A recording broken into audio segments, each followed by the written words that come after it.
هر کله چې د سبت ورځ تېره شوه، مریم مګدلیني د یعقوب مور مریم او سلومي خوشبوداره تیل واغستل او نیت یې وکړ چې ورشي او د عیسی په لاش یې واچوي او د اتوار پر ورځ سحر وختي د نور راختو نه لږ وروستو هغې قبر له ورغلې. په لار هغې یو بل ته وویل چې موږ ته به د غار د خولې نه کاڼې څوک ورغړوي. خو چې هغې په غور سره وکتل نو څه ګوري چې کاڼې د مخکې نه رغړېدلې وو، اگر چې دغه کاڼې ډېر غټ و.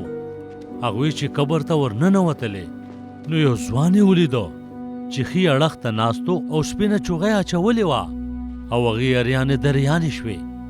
خو فرښتې هغې ته وفرمایل مه یریږئ، تاسو د عیسی ناصري لیدو له راغلي یې. څوک چې په سولی کړی شوی و هغه بیا پورته کړی شوی دی، هغه دلته نشته. وګورئ دا هغه ځای دی چېرته چې هغه یخی و. خو لاړې شئ، د هغه موریدانو پطرس ته دا خبر ورسوئ چې هغه ستاسو نه وړاندې ګلیل ته روان دی. تاسو به هغه هلته ووینئ لکه څنګه چې هغه تاسو ته فرمایلي وو.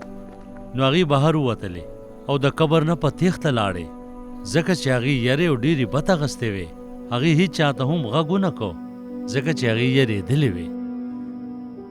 کله چې عیسی د اتوار په سهار د مړو نه راژوندی شو نو اول مریم مګدلینې ته ښکاره شو.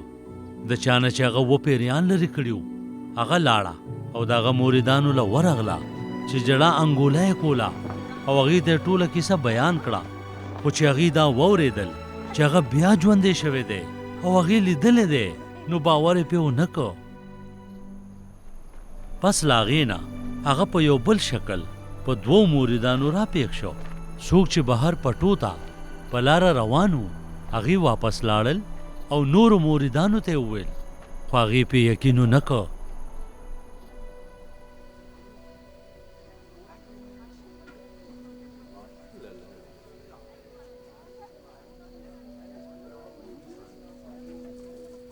وروستو هغه 11 موریدانو ته هغه وخت ښکاره شو چې هغې روټۍ ته ناست وو او هغه هغې په خپلو بې یقینۍ او سختو زړونو ملامته کړل، ځکه چې هغې د هغه خلکو په وینا یقین نه و کړی چا چې هغه بیا ژوندی لیدلی و.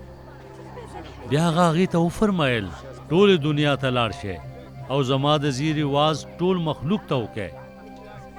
هر څوک چې په ایمان راوړي او بپتسمه واخلي نو هغه به خلاصون بیا مومي، او هر څوک چې په ایمان را نه وړي هغه به مجرم شي. څوک چې ایمان راوړي دا معجزې به ترې نه څرګندېږي چې زما په نوم به پیریان شړي او په نورو ژبو به خبرې کوي.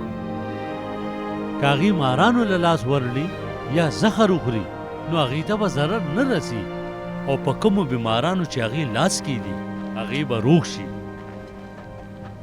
هغې سره د خبرو کولو نه پس مالک عیسی اسمان ته پورته کړی شو او هغه د خدای په ښي طرف ته کېناستو.